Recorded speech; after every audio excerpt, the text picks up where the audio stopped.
What is up, guys? Dennis, Illinois Outdoorsman, and today we are loaded up. We're heading north of Clinton, still central Illinois, but heading north of Clinton, about 45 minutes to go fishing today. I fished this lake once before, and it was like 110 degrees outside, and we didn't catch a thing. Went with a buddy of mine. Let's say we didn't catch a thing. We did catch a turtle, and he kept it as a pet for a good couple of months. But we're gonna go up here and fish. This lake does have muskie in it, but I think the biggest thing we're gonna fight today is the wind's coming out of the south at like 20-25 miles an hour, and I've got the kayak on the roof, so we're gonna go in the kayak and see if hopefully catch a couple of bass. It'd be awesome to hook into a muskie. It'd be my first muskie. Never caught one. I think it'd be awesome to catch one, but I will kind of give you guys little niblets where we're driving along the way and see if you can figure it out. Should be, to those of you guys that are around here, it should be pretty obvious, but we're going to go ahead and get up there, and I will get back with you guys when we get out on the water.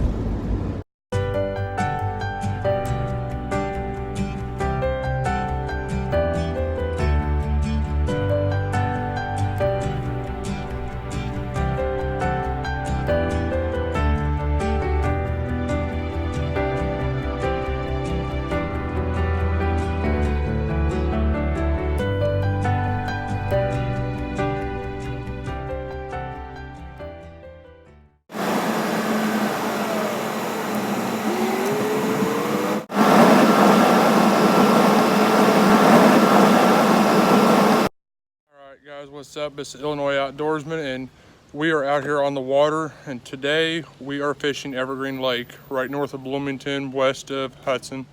I don't know exactly how big this lake is. I'll figure it out later and I'll put it in here somewhere. Stepping in the water, it is a lot colder than what I thought it would be. I don't have the depth finder in here. It's in the John boat still. I would say the water temperature is probably in the 50s, maybe low 50s. I know last week when I went fishing, that water was definitely a lot warmer. But yeah, we're gonna get out here and see if we can't make it happen. First three baits up to bat are gonna be my double blade buzz bait, that crawdad crankbait that I used last week and caught those 3 fish on, and a white half-ounce chatterbait. 2 rods, medium action. One of them's got 12-pound mono. The other one's got 50-pound braid, and then the one with the buzz bait is 7'10" with 50-pound braid on it. But yeah, I'm gonna paddle out here. Like I said, we're gonna fight the wind out here. The wind's pushing me right now, and I've gone 15 feet backwards, and it's just a little ripple here. So we're gonna get out here and get out in the wind, start fighting it, and hopefully catch some fish. But stay. All right, guys. So first, we're gonna start out with the double blade buzz bait. Already picking crap up, and it's just sitting in the water. I did, before I turned this camera on though, hook myself in the thumb with the trailer hook. So Eagle Claw still makes a really sharp trailer hook. But what we're doing here is we're just gonna see if we can't get up by these trees and pick something out of them. Gotta take your thumb off the spool.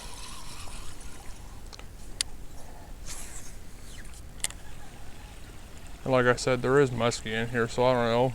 If we get lucky, we can catch one, but I doubt we will. I do have a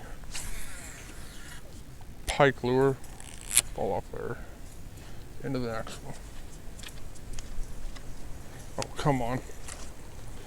Have a pike lure that I picked up at Field and Stream or Dick's or something like that. It is a duckling. It's a white duckling. So we may, later on this afternoon, we'll see if we can't maybe get that out and get a bite on it. I'd like to catch a fish on a duck. I think it'd be pretty cool. Oh, come on.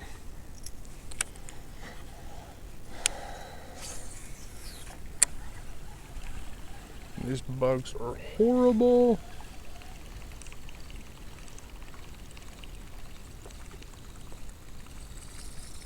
I don't know what that was that swirled right there.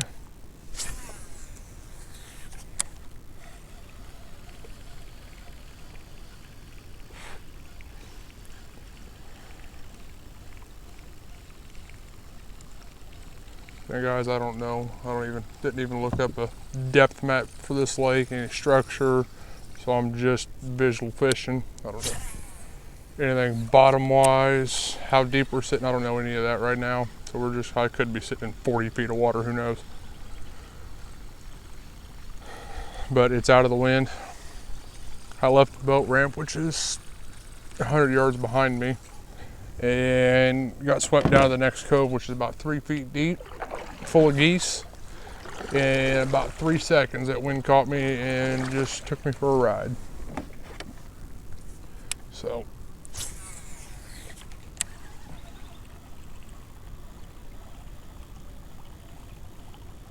there's definitely a bunch of bugs all over the water. I would assume the fish should be pushed up to this side just because the wind's blowing in my face. So whatever bait fish are close to the surface should be getting pushed this way as well.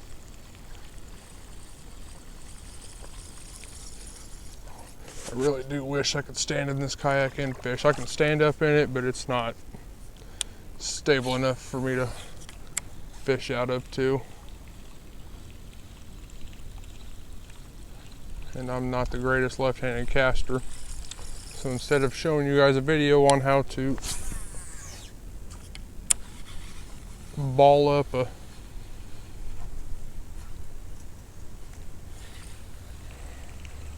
bait caster, we'll just backhand cast everything for right now. One of these days I'll get better at left-hand casting, but today is not the day.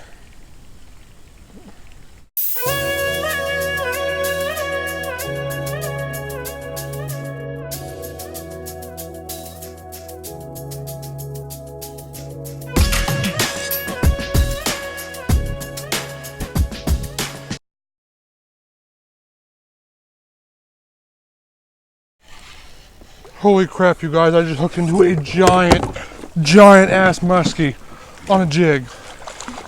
Holy shit. Holy crap, you guys. Whoo!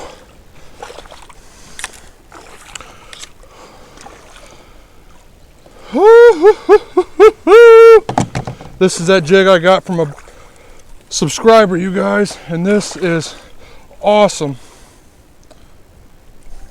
Come here.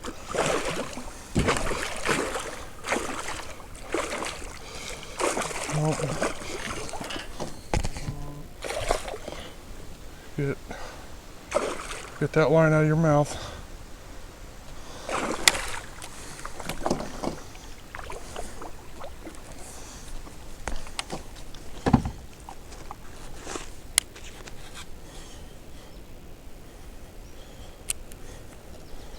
Holy shit, you guys.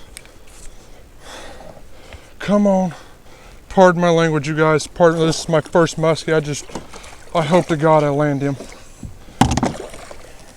Come here. Come here. Don't bite me off.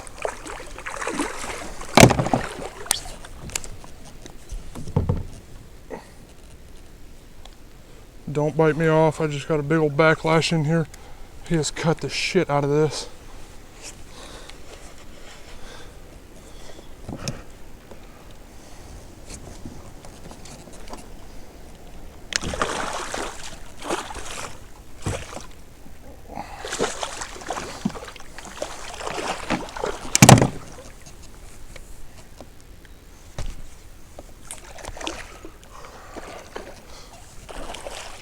Nope, get out of there. Get out of there.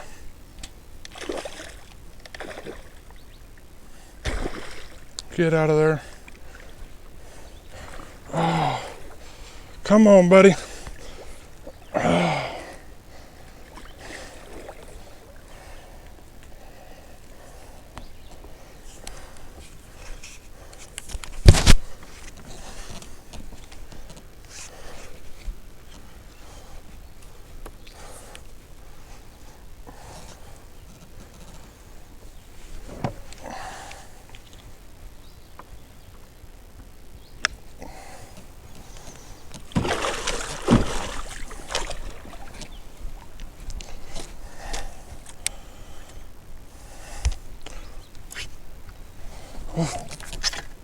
We'll fix that later.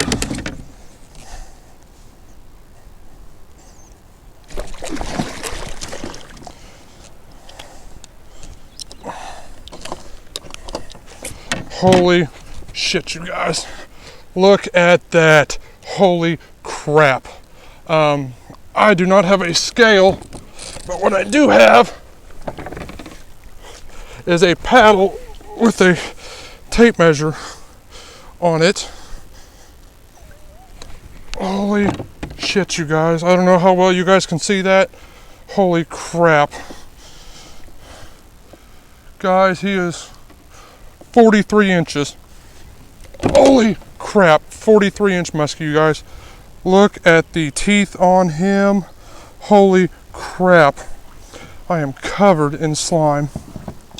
Absolutely covered in slime. I did not think I was going to land him. My jaws, my lip jaws failed. That's what I get for buying cheap from Bass Pro. But let's get a picture of him.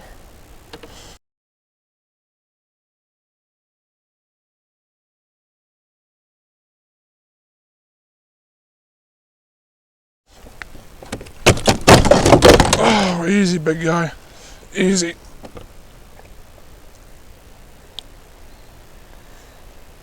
Oh my God, guys. I bet you he is every bit of 15, 20 pounds. Now let's, I hooked him and he's right here hooked in the nose. And this is a jig that I got from one of my subscribers. And this, I'll show you guys this jig in a minute as soon as I get it out. Holy crap. There it is. I'm going to have to retie for sure. But, oh my God, you guys, this is a first for me. I have never caught a muskie before in my life. Holy crap, you guys, he is huge. Let's get him back in the water and not...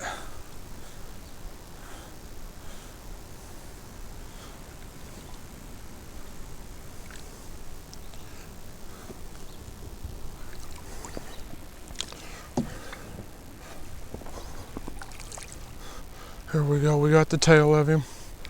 Got his tail. So he's still alive and kicking. It's really, really cold water. So he should be all right. Yeah, I think he's gonna be just fine.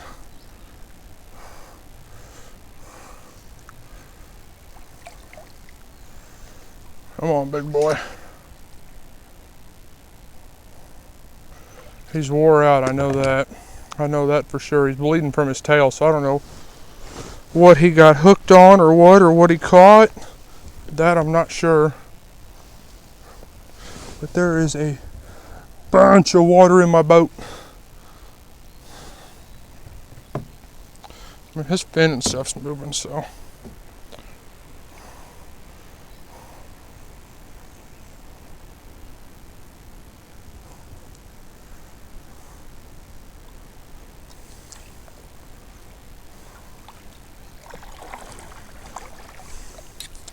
All right, you guys, and there he goes, off safe and sound. Holy crap, you guys. That is freaking awesome. That is my first ever muskie, and I am super excited. And there's a tree behind me. Let's get out of this tree. First, we'll show you where I was fishing, when I was fishing here. This tree that I'm backed into. We got this tree right here. I don't know if you guys can see like the root ball up here. Let me make sure I'm recording because I hope I am. Yes, I am, thank God. This root ball up here, the end of the tree is out here. And I just, bad cast, I was off about 3 feet to the left of it. Just popping this jig across the bottom, which this trailer's junk. This is just a cheap beaver tail deal. I cut the end off, made a trailer out of it. And I don't know if you guys can see it. He destroyed that hook. That hook is bent all to hell. This is a lure jig I got from one of my subscribers. Tuscany GP, I think is his name. I'll double check that. But he made me 4 of these, and they're 1/2 ounce. He made 2 of them as a chatterbait, 2 of them as a jig, but they're I can interchange the blade back and forth, make them chatterbaits, jigs, whatever.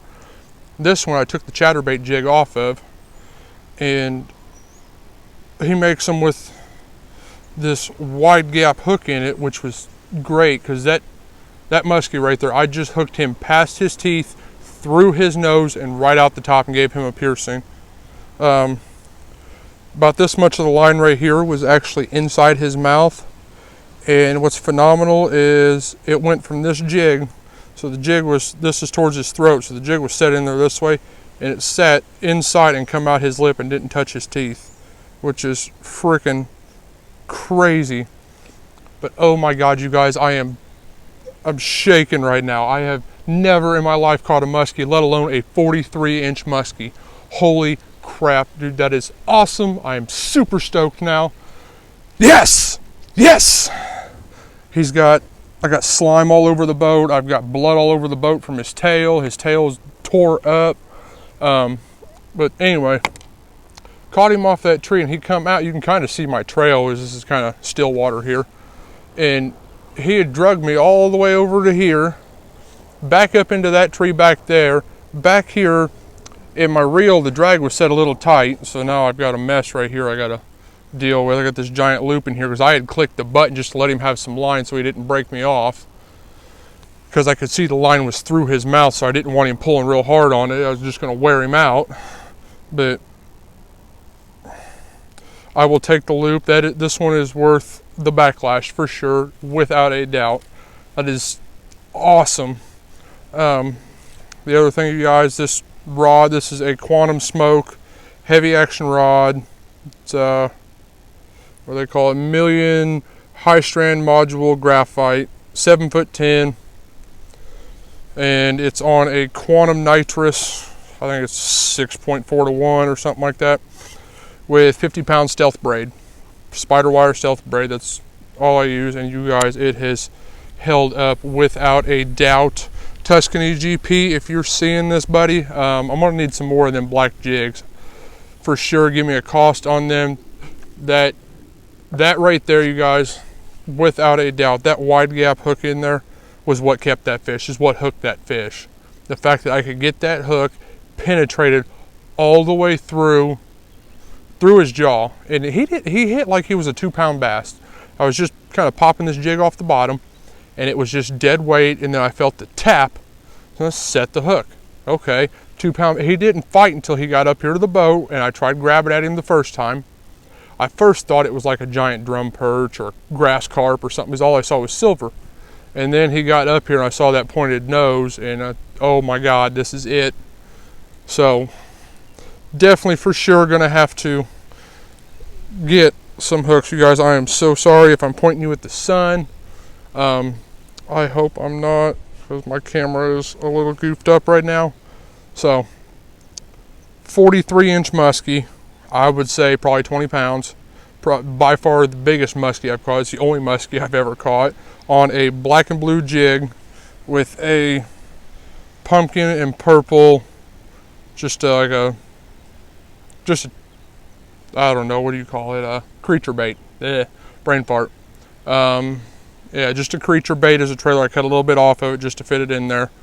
Had it as a trailer, and he ate that thing and gobbled it up. But I'm gonna try and find a jig I got that's close to this, or see if I can straighten this hook back out and keep using this one. So I'm gonna get out of this wind before I get blown all the way down the lake, and we will try this again, because apparently that's gonna be the ticket. All right, you guys, I have kind of traveled around a little bit farther down where I caught that muskie, and I haven't got any more bites. Seen a couple of turtles and some birds, and that's about it. So I'm kind of wondering if well, I know I did, because I was bass fishing, but stumbled across that muskie by accident, and judging by the tail, I'm probably going to assume, I'm going to think it's safe to assume at least, that it was a female and she was spawning. Hell, it could be a male that was just cleaning the bed out too, and I just happened to drag it right across that bed, and that's why the tail was split, and there's blood all over the front. You can kind of see it up there and under my net, and I got some of my pants in the hatch. I'm going to have to wash the boat. There's blood all over it. It's not from the fish's gills or anything else. It's just the tail was split. where it looked like it had been fanning the bottom, cleaning the bed off. The belly wasn't all scraped up, so I'm not quite sure. I might be off. If any of you guys are muskie fishermen and can kind of shed a little light, I guess, it would be helpful, because I am obviously not a muskie fisherman. Otherwise, I wouldn't have been as excited about catching that muskie. It'd have been a normal thing for me. But yeah, if you guys can, I'm gonna fish this. I'm gonna sit up, I'm slouching in here. Fix my camera, hopefully it's not a horrible angle. And what I'm gonna do is I'm just gonna let the wind kind of push me down here and just kind of steer with the paddle, let the wind push me back, because the wind should take me. All right, you guys, I am back off the water. I'm probably gonna end this video here, and I'm probably gonna go up and check out the boat ramp at the end of the road, see what it's like up there, see how windy it is. I don't know if you guys can hear it. It's 25-mile-an-hour winds. It's still crazy. So I was done fighting the wind. Come back and we'll call it a day. But overall, as far as bass fishing, it wasn't the greatest. There's an elderly couple out here on the dock. They've caught a couple little bass stuff on minnows, but little bass and a couple crappie, and that's about it. But this thing handled amazingly in the wind. It wasn't bad at all. It was way better than what I expected. And fighting a 43-inch muskie out of that was way cooler. It was way more stable than what I thought it'd be. I'm glad I wasn't standing up when I hooked into it, because there's no way I was sitting down. I'd have gone over, flipped the boat, lost everything. But we are for sure gonna have to come back and possibly catch some more muskie. I hope so anyway, because that was a freaking blast. I can't believe I did it, you guys. I'm super excited about it. But until next time, you guys, actually, before we get there, if you like this video, give it a thumbs up. Smash that thumbs up button. If you're not subscribed already, please subscribe. Follow me on Facebook and Instagram as well. And I'll put the handle down here. But until next time, you guys, good luck, tight lines, and I'll see you out there.